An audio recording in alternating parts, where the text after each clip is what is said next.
পৃথিবীর সবথেকে ব্যস্ত সমুদ্রগুলোর একটি রেড সাগর বা লোহিত সাগর। আজ ভোরে এখানেই ঘটেছে আরেকটি গুরুতর ঘটনা। হুতি বিদ্রোহীদের নতুন আক্রমণে একটি আন্তর্জাতিক বাণিজ্যিক জাহাজ বিপদে পড়ে এবং বিশ্বের সামুদ্রিক বাণিজ্য তৈরি হয়েছে নতুন আতঙ্ক।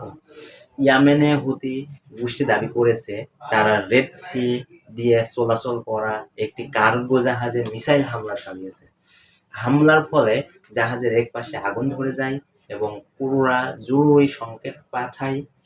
এরপর কাছাকাছি মার্কিন নৌবাহিনী ও আন্তর্জাতিক সামুদ্রিক নিরাপত্তা দল অগ্রসর হয়।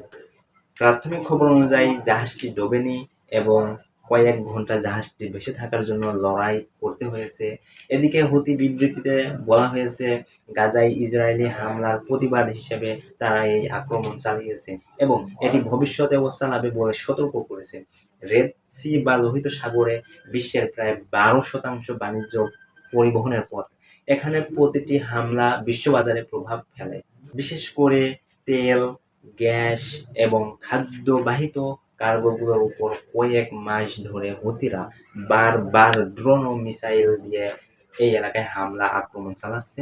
এর ফলে বড় শিপিং কোম্পানি পথ পরিবর্তন করতে বাধ্য হয়েছে, যার কারণে ইউরোপ ও এশিয়ার মধ্যে পরিবহন খরচ বেড়ে গেছে প্রায় দ্বিগুণ। আজকের ঘটনার পর মার্কিন যুক্তরাষ্ট্র জানিয়েছে রেড সিতে মুক্ত নৌ চলাচল নিশ্চিত করতে হলে প্রয়োজন হবে আরও জাহাজ মোতায়েন করা। ব্রিটেন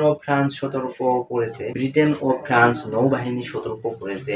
জাতিসংঘ বলছে এটা শুধু আন্তর্জাতিক সংঘাত নয়, বরং এটি বৈশ্বিক অর্থনীতির উপর সরাসরি হুমকি। বিশ্লেষকরা বলছেন যদি হুতিদের আক্রমণ চলতে থাকে তাহলে পেট্রোল ও ডিজেলের মূল্য আরও বাড়তে পারে এবং আন্তর্জাতিক বাজারে নতুন চাপ সৃষ্টি হবে। রেড সি এখন যেন রেড অ্যালার্ট এর জায়গা।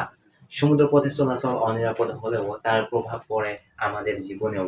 তেল থেকে শুরু করে খাদ্যপণ্যের দামে। পরবর্তী আপডেট পেতে থাকুন গ্লোবাল ওয়্যার ডেস্কে।